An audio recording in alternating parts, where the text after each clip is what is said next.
Dan Illman, Mike Beer. The first of 9 stakes races at Gulfstream Park on Saturday is race number 4, the Grade 3, the Very One Stakes. All of our previews this weekend presented by DRF Bets. Consider this offer: $200 free bet for new signups, no deposit required. DRF.com/join is where you need to go. Please use the promo code FREEBET09. Let's take a look at this field of fillies and mares getting set to go 9.5 furlongs on the turf at Gulfstream Park on Saturday. Morning line favorite is the number 3, Daring Duchess for Jose Ortiz and Michael Maker. Gate to wire winner at this distance. 2 starts back in the Via Borghese. Just didn't stay in the Grade 3 La Prevoyante. I was a little disappointed that she didn't seal the deal.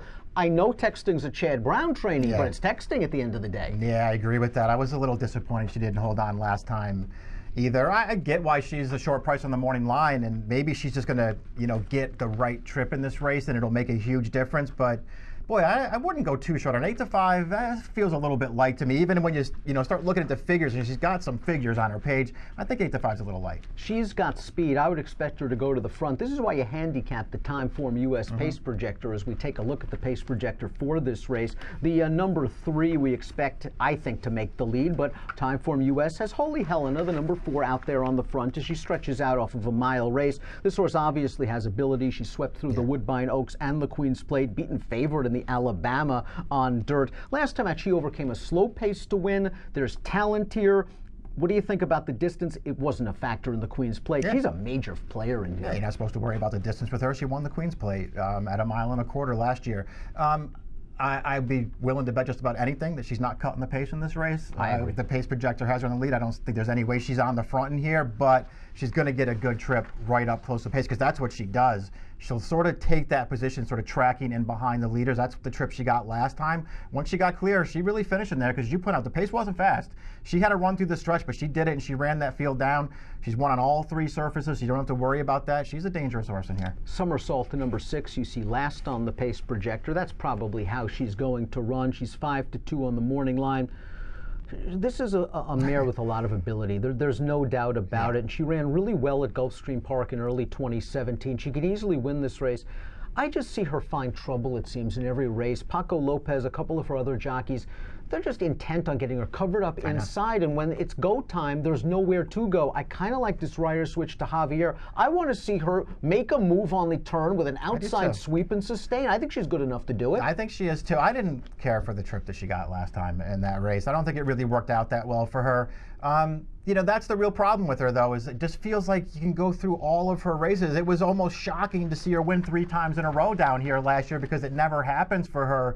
And it did. If she gets the right trip, this is a field she could easily beat. Palinodi showed surprising speed, I thought, last time out at Gulfstream on January the 21st, and was the beaten favorite, finishing 2nd to Warranty. She is winless from 5 starts in North America. One of the horses she finished ahead of last time out did come back to get through that 1X condition with an 85 buyer. I think a decent trip is coming for a great trainer in Christophe Clement. Here's the formulator fact for Palinodi: 36% winner, 2nd off the layoff, and graded stakes turf routes at Gulfstream Park.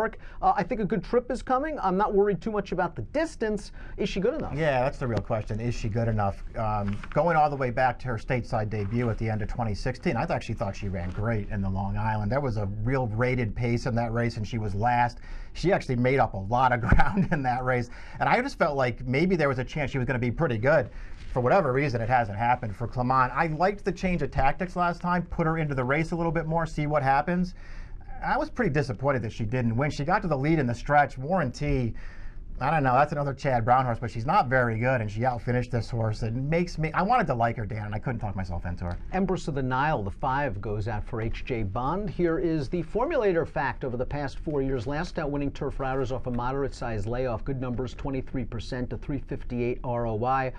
This filly has won 2 out of her last 3 races. The loss came when she was simply overmatched against the Unis and the La Cornells and the Faults, sort of the A-level 3-year-old turf fillies last year.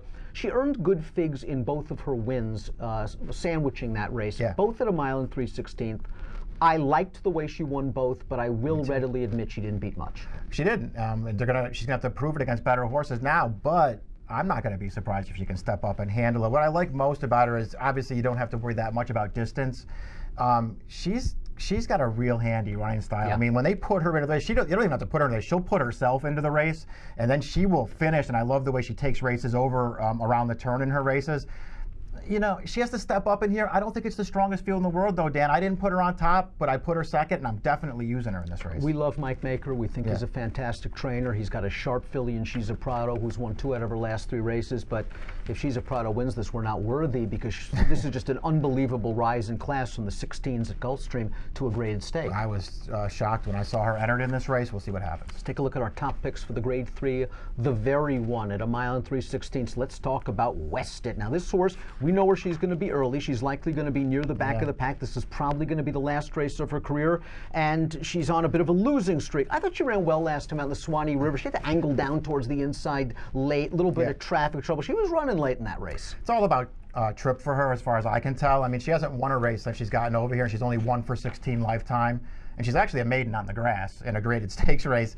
But I mean, I feel like if you just take apart her 5 starts over here, she's actually run well in all of them. She just hasn't necessarily gotten that lucky in any of them. Even, you know, the Athenia back at the end of last year, she got all jammed up in traffic in the stretch, couldn't get a run. She got yielding turf after that.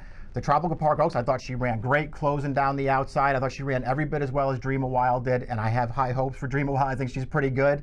Her last 2 races to me are both, they look the same. They stayed inside with her for some reason instead of taking her out to the clear to try and rally. Tried to do it through traffic. It didn't work out. She needs a trip in this race. I'm hoping that she gets one, and I'm hoping she's a square price. You're going to go 2, 5, 3, and 4. West at 9-2 on the morning line. I'll go 5, 3, 2, and 6. I think Empress of the Nile is going to get a good trip. She's going to have to do it against better horses. Yeah. She's a really nice price on the morning line. 12-1. Joe Bravo rides. My main opinion is I want to try to beat Daring Duchess. I know she's a strong, solid runner. As the favorite, though, I think someone's going to run her down. In the multis, I want to use the 5 and 6s A's. The 2 Wested would be my B play from a ticket maker standpoint. Again, if you're playing this race from home, please consider DRF Bets, $200 free bet, no deposit required, available at drf.com/join when you use the promo code FREEBET09. Approximate post time for the Grade 3, the very one, 1 o'clock Eastern. Good luck.